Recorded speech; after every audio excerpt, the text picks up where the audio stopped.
سلام دوستان. میخوایم ببینیم چطور آموزه‌های اسلام میتونه زندگی روزمره‌مون رو متحول کنه. آماده اید تا کمی انرژی مثبت بگیریم؟ اسلام فقط انجام مناسک نیست، بلکه یه سبک زندگیه. با نماز صبح روزتون رو شروع کنید تا احساس انرژی و ارتباط با خدا داشته باشید.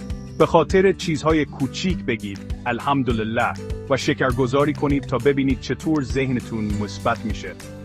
قرآن به ما یاد میده که دنبال دانش باشیم. پس هر روز بخونید، یاد بگیرید و رشد کنید. حضرت محمد صلی الله علیه و آله و سلم روی مهربونی خیلی تاکید داشتن. حتی یه لبخند ساده هم میتونه صدقه باشه. و یادتون باشه صبر و توکل به خدا میتونه تو هر سختی کمکتون کنه.